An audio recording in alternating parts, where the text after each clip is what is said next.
The Mandela Effect is a phenomenon that has gained a lot of attention in recent years. It refers to a situation where a large group of people remember something differently from the way it actually happened.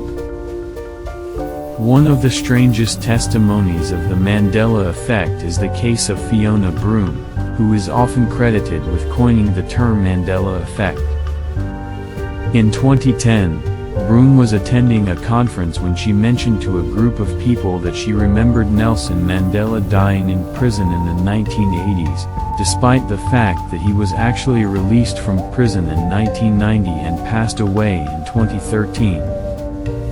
To her surprise, many of the people in the group also remembered Mandela's death in the 1980s, including details about his funeral and the reactions of world leaders.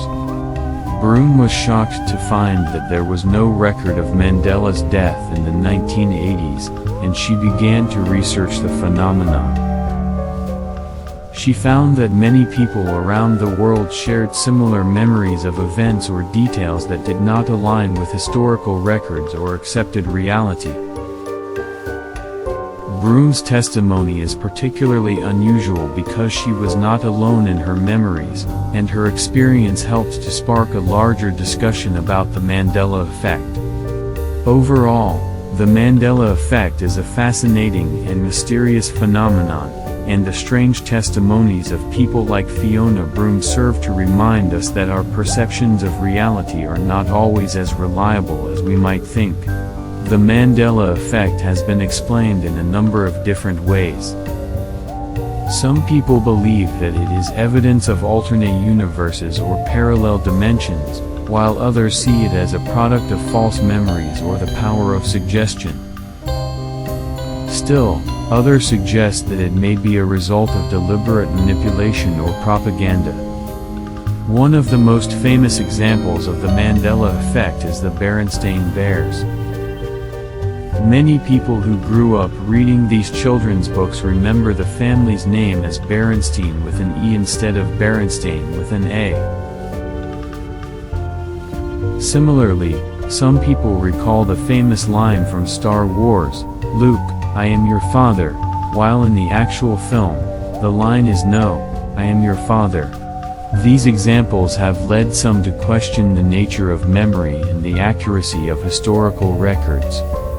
Here are a few more examples. Looney Tunes versus Looney Tunes. Many people remember the classic animated television series being spelled Looney Tunes instead of Looney Tunes. Interview with a Vampire versus Interview with a Vampire. Some people recall the title of the popular vampire movie as Interview with a Vampire. Sex and the City versus Sex in the City.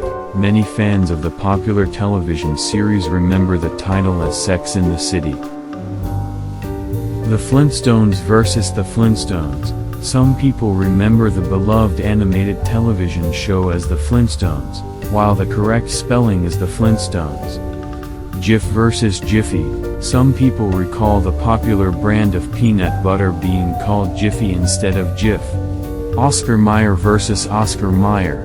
Many people remember the popular brand of hot dogs and lunch meats as Oscar Mayer, while the correct spelling is Oscar Mayer.